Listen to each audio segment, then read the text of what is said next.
नमस्कार दोस्तों, स्वागत है आपका हमारे यूट्यूब चैनल अपना लोकतंत्र में। आज राज्यसभा में रक्षा मंत्री ने लद्दाख बॉर्डर पर चल रहे विवाद की जानकारी दी। उन्हों- उन्होंने बताया कि पैंगोंग झील पर चल रहे विवाद को लेकर दोनों पक्षों की सहमति बनी है और दोनों ही देश की सेना उस जगह से पीछे हटने के लिए तैयार है। इस बात की जानकारी 2 दिन पहले से ही चीन मीडिया की साइट से दी जा रही थी। ये पहला मौका है जब चाइना ने इंडिया चीन के बीच हुई मीटिंग के बाद कोई बयान दिया हो, वरना हर बार केवल भारत ही बयान देता था और चीन अपनी बात से मुकर जाता था। हो सकता है कि जो दबाव चीन के ऊपर बनाने की कोशिश की जा रही थी उसमें भारत सफल हुआ है, तभी चीन ने पीछे हटने का फैसला लिया है। राजनाथ सिंह ने साथ में यह भी बताया कि चीन के कब्जे में हमारी 42,000 स्क्वायर किलोमीटर जमीन है। ज्यादा डिटेल में जानने के लिए आइए आपको दिखाते हैं राजनाथ सिंह का भाषण। ओके, मंत्री जी। सभापति महोदय, आदरणीय सभापति महोदय, पिछले साल सितंबर में इस गरिमामयी सदन के समक्ष मैंने एक विस्तृत वक्तव्य ईस्टर्न लद्दाख में भारत चीन सीमा पर हुई डेवलपमेंट्स के बारे में दिया था। मैंने यह बताया था कि चीन द्वारा पिछले वर्ष अप्रैल मई 2020 के दौरान ईस्टर्न लद्दाख की सीमा के समीप भारी संख्या में शस्त्र बल तथा गोला बारूद आदि इकट्ठा कर लिया गया था। चीन द्वारा एलएसी के आसपास कई बार ट्रांसग्रेशन का भी प्रयास किया गया था। हमारी सशस्त्र सेनाओं ने उन सभी प्रयासों के दृष्टिगत उपयुक्त जवाबी कार्रवाई की थी। राष्ट्र के साथ इस सदन ने भी उन वीर भारतीय सैनिकों को श्रद्धांजलि दी थी जिन्होंने भारत की सीमा की रक्षा करते हुए अपना बलिदान दिया था। आज मैं इस सदन को कुछ और महत्वपूर्ण डेवलपमेंट्स के बारे में बताना चाहता हूं। सभापति महोदय, पिछले वर्ष सितंबर से दोनों पक्षों ने एक दूसरे के साथ मिलिट्री और डिप्लोमेटिक चैनल्स द्वारा संवाद स्थापित कर रखा है। हमारा यह लक्ष्य है कि एलएसी पर डिसएंगेजमेंट तथा यथास्थिति हो जाए ताकि पीस एंड ट्रैंक्विलिटी पुनः स्थापित हो सके। मैं संक्षेप में वहां की ग्राउंड सिचुएशन के बारे में सदन को दोबारा अवगत कराना चाहता हूं। सदन को ज्ञात है कि चीन ने अनधिकृत तरीके से लद्दाख केंद्र शासित प्रदेश के लगभग 38,000 वर्ग किलोमीटर पर 1962 के संघर्ष के समय से कब्जा बना लिया है। इसके अतिरिक्त पाकिस्तान ने अनधिकृत तरीके से पाक ऑक्युपाइड कश्मीर में भारत की लगभग 5,180 वर्ग किलोमीटर भूमि तथा कथित चीनो पाकिस्तान बाउंड्री एग्रीमेंट 1963 के तहत चीन को दे दिया है। इस प्रकार चीन का 43,000 वर्ग किलोमीटर से ज़्यादा भारतीय भूमि पर अनधिकृत कब्जा है। चीन पूर्वी क्षेत्रों में भी अरुणाचल प्रदेश की सीमा पर करीब 90,000 वर्ग किलोमीटर 90,000 वर्ग किलोमीटर भूमि को अपना बताता है। भारत ने इन अनजस्टिफाइड क्लेम्स तथा अनधिकृत कब्जे को कभी भी स्वीकार नहीं किया है। सभापति महोदय, मैं सदन को यह भी बताना चाहता हूं कि भारत ने चीन को हमेशा यह कहा है कि बाइलेटरल रिलेशन दोनों पक्षों के प्रयास से ही विकसित हो सकते हैं।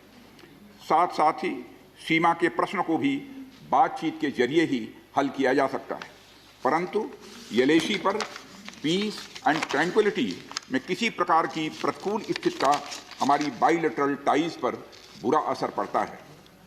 इससे चीन भी अच्छी तरह अवगत है।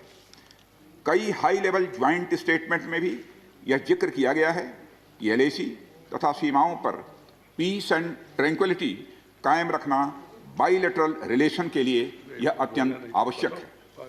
सभापति महोदय, पिछले वर्ष से चीन के द्वारा उठाए गए कदमों के कारण पीस एंड ट्रैंक्विलिटी पर प्रतिकूल असर पड़ा है। इसके फलस्वरूप चीन और भारत के संबंधों पर भी प्रभाव पड़ा है। उच्च स्तर पर चीन के साथ कई बार बातचीत के दौरान, जिसमें मेरे द्वारा चीनी रक्षा मंत्री के साथ पिछले सितंबर की बैठक और मेरे सहयोगी विदेश मंत्री श्री जयशंकर जी की चीनी विदेश मंत्री के साथ तथा हमारे एनएसए श्री अजीत जी डोभाल की अपने चीनी काउंटर पार्ट के साथ बातचीत शामिल है। हमने यह स्पष्ट कर दिया है सभापति महोदय कि यह अत्यंत आवश्यक है कि LAC के सभी फ्रिक्शन पॉइंट पर डिसएंगेजमेंट किया जाए ताकि पीस एंड ट्रैंक्विलिटी पुनः स्थापित हो सके। सभापति महोदय, पिछले वर्ष मैंने इस सदन को अवगत कराया था कि LAC के आसपास ईस्टर्न लद्दाख में कई फ्रिक्शन एरियाज बन गए हैं। चीन ने बड़ी संख्या में सेना एवं गोला बारूद आदि भी LAC के आसपास तथा उसके पीछे अपने क्षेत्रों में इकट्ठा कर लिया है। हमारे सशस्त्र सेनाओं द्वारा भी भारत की सुरक्षा की दृष्टि से एडिक्वेट तथा इफेक्टिव काउंटर डिप्लॉयमेंट भी किए गए हैं। मुझे यह बताते हुए सभापति महोदय गर्व महसूस हो रहा है कि भारतीय सेनाओं ने इन सभी चुनौतियों का डटकर सामना किया है सभापति महोदय, तथा अपने शौर्य एवं बहादुरी का परिचय पेंगांग त्सो के साउथ एवं नॉर्थ बैंक पर दिया है। सामरिक दृष्टि से महत्वपूर्ण कई क्षेत्रों को चिन्हित कर हमारी सेनाएं कई पहाड़ियों के ऊपर तथा हमारे दृष्टिकोण से उपयुक्त अन्य क्षेत्रों पर भी मौजूद हैं।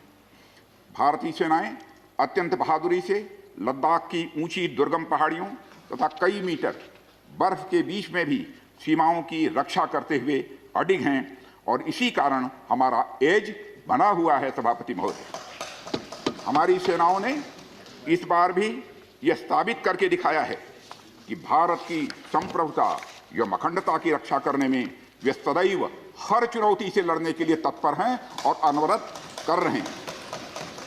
सभापति महोदय, पिछले वर्ष से मिलिट्री एंड डिप्लोमेटिक लेवल पर चीन के साथ हमारा संबंध बना रहा है।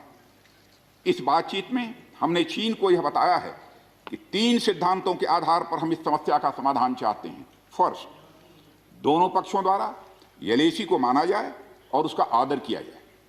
दूसरा, किसी भी पक्ष द्वारा यूनिलेटरली स्टेटस को बदलने का प्रयास न किया जाए। तीसरा, सभी समझौतों का दोनों पक्षों द्वारा पूर्ण रूप से पालन किया जाए।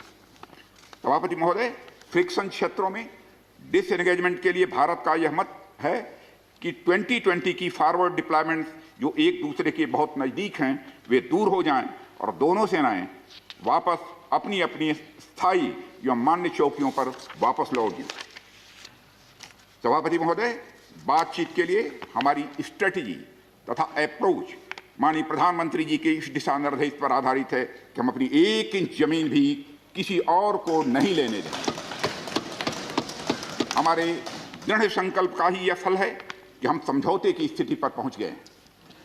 इन दिशा निर्देशों के दृष्टिगत सितंबर 2020 से लगातार मिलिट्री एंड डिप्लोमेटिक लेवल पर दोनों पक्षों में कई बार बातचीत हुई है कि इस डिसएंगेजमेंट का म्यूचुअली एक्सेप्टेबल तरीका निकाला जाए। अभी तक सीनियर कमांडर्स के स्तर पर 9 राउंड्स की बातचीत हो चुकी है। राजनयिक स्तर पर भी WMCC यानी working mechanism for consultation and coordination of India China border affair के तहत भी बैठकें होती रही हैं। सभापति महोदय, मुझे सदन को यह बताते हुए खुशी हो रही है कि हमारे इस अप्रोच तथा सस्टेन्ड टॉक्स के फलस्वरूप चीन के साथ पेंगोंग लेक के नॉर्थ एवं साउथ बैंक पर डिसएंगेजमेंट का समझौता हो गया है। और इस बात पर भी सभापति महोदय इस बात पर भी सहमत हो गई है कि पेंगोंग लेक से पूर्व से पेंगोंग लेक से पूर्ण डिसएंगेजमेंट के 48 आवर्स के अंदर सीनियर कमांडर स्तर की बातचीत हो तथा बाकी बचे हुए मुद्दों पर भी हल निकाला जाए। सभापति महोदय, पेंगोंग लेक एरिया में चीन के साथ डिसएंगेजमेंट का जो समझौता हुआ है उसके अनुसार दोनों पक्ष फॉरवर्ड डिप्लॉयमेंट को phased, coordinated and verified manner में हटाएंगे। चीन अपनी सेना की टुकड़ियों को नॉर्थ बैंक में फिंगर 8 के पूरब की दिशा की तरफ रखेगा और इसी तरह भारत भी अपनी सेना की टुकड़ियों को फिंगर 3 के पास अपने permanent base Dhan Singh Thapa post पर रखेगा। इसी तरह की कार्रवाई साउथ बैंक एरिया में भी दोनों पक्षों द्वारा की जाएगी। ये कदम आपसी समझौते के तहत बढ़ाए जाएंगे तथा जो भी निर्माण आदि दोनों पक्षों द्वारा अप्रैल 2020 से नॉर्थ एंड साउथ बैंक पर किया गया है उन्हें हटा दिया जाएगा और पुरानी स्थिति कायम कर दी जाएगी। सभापति महोदय, यह भी तय हुआ है कि दोनों पक्ष नॉर्थ बैंक पर अपनी सेना की गतिविधियां, जिसमें परंपरागत स्थानों की पेट्रोलिंग भी सम्मिलित है, को अस्थायी रूप से स्थगित रखेंगे। पेट्रोलिंग तभी शुरू की जाएगी जब सेना एवं राजनयिक स्तर पर यानी डिप्लोमेटिक लेवल पर आगे बातचीत करके समझौता बनेगा। इस समझौते पर कार्रवाई कल से नॉर्थ एंड साउथ बैंक पर प्रारंभ हो गई है। यह उम्मीद है इसके द्वारा पिछले साल के गतिरोध से पहले जैसी स्थिति बहाल हो जाएगी। सभापति महोदय, मैं इस सदन को आश्वस्त करना चाहता हूं कि इस बातचीत में हमने कुछ भी खोया नहीं है। सभापति महोदय, सदन को यह भी जानकारी देना चाहता हूं अभी भी एलएची पर डिप्लॉयमेंट तथा पेट्रोलिंग के बारे में कुछ आउटस्टैंडिंग इशूज बचे हुए हैं। इन पर हमारा ध्यान आगे की बातचीत में रहेगा। दोनों पक्ष इस बात पर सहमत हैं कि बाइलेटरल एग्रीमेंट्स तथा प्रोटोकॉल के तहत पूर्ण डिसएंगेजमेंट जल्द से जल्द कर लिया जाए। अब तक की बातचीत के बाद चीन भी देश की संप्रभुता की रक्षा के हमारे संकल्प से पूरी तरह और अच्छी तरह अवगत है। हमारी यह भी अपेक्षा है कि चीन द्वारा हमारे साथ मिलकर बचे हुए मुद्दों को हल करने का पूरी गंभीरता के साथ प्रयास किया जाएगा। सभापति महोदय, मैं इस सदन से आग्रह करना चाहता हूं कि मेरे साथ संपूर्ण सदन हमारी आर्म्ड फोर्सेस की इस विषम एवं भीषण बर्फबारी की परिस्थितियों में भी शौर्य और वीरता के प्रदर्शन की भूरी भूरी प्रशंसा करे। और सभापति महोदय, मैं ये कहना चाहता हूं कि जिन शहीदों के शौर्य और पराक्रम की नींव पर यह डिसएंगेजमेंट आधारित है, उन्हें देश सदैव याद रखेगा। सभापति महोदय, मैं इस बात से भी पूरी तरह से आश्वस्त हूं कि यह पूरा सदन, चाहे कोई किसी भी दल का क्यों न हो, देश की संप्रभुता, एकता और अखंडता और सुरक्षा के प्रश्न पर एक साथ खड़ा है और एक स्वर से समर्थन करता है कि यह संदेश केवल भारत की सीमा तक ही सीमित नहीं रहेगा, बल्कि पूरे विश्व को जाएगा। सभापति महोदय, यह बात मैं विश्वास के साथ कह सकता हूं। धन्यवाद सभापति महोदय। जय हिंद। धन्यवाद। Thank you, Defense Minister. We will be going to discuss budget. Mr. Subhash Chandra Bose was speaking, and now we will continue. And it has been decided today in the BAC meeting that no, please, there is an issue of national unity and integrity and security and safety of the country that does not have any this thing. So please, no. ठीक है, pause को। अच्छा, thank you. Please. Right now, that is your thing. But please, no, this is a matter of national unity, safety and security. Discussions are going on, please. Today morning, it was decided that please sit down. Let us not send wrong signals. The entire house should be seen speaking in one voice. And then, please. Right. Okay. Right. Please. Please sit down. Please. This is not the way. There were precedents earlier.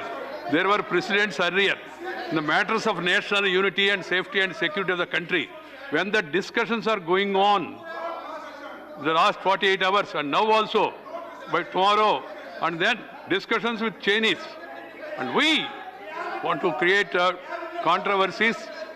This is not good. It's not in the interest of the country. Please sit down. Sri Subhash Chandra Bose, on morning, as I told you, it was decided, please,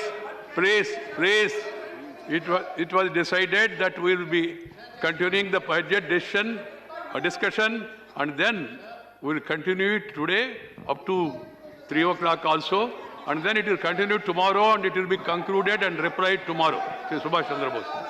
Please, please, कृपया देश के हित में आप लोग बैठ जाइए, please.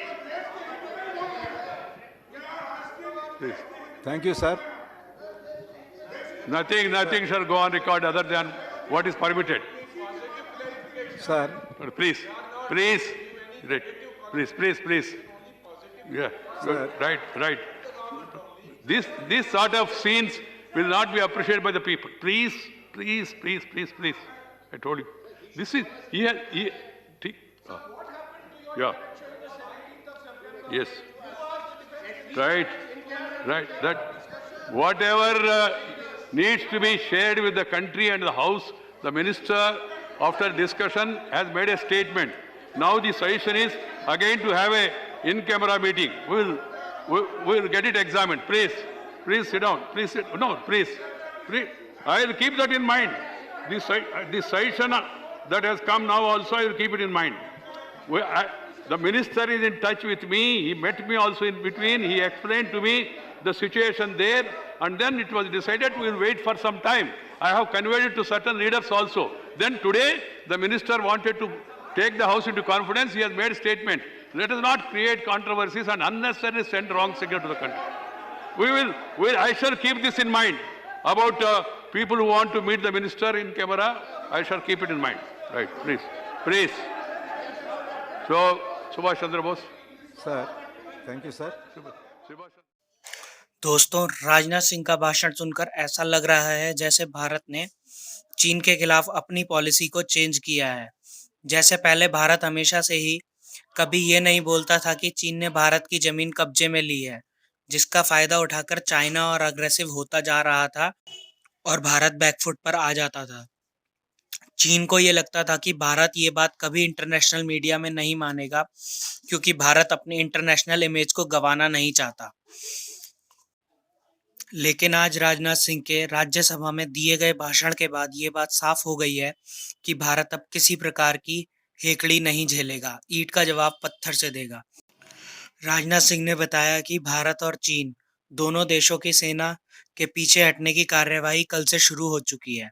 उन्होंने ये भी बताया कि हम लोग सीमा पर पूरी तैयारी के साथ खड़े हैं। अगर बातचीत से कोई हल नहीं निकलता तो हमारे पास चीन को पीछे भगाने के लिए दूसरा रास्ता भी था। दोस्तों, आपको राजनाथ सिंह के भाषण से क्या लगता है, कमेंट करके जरूर बताएं। धन्यवाद।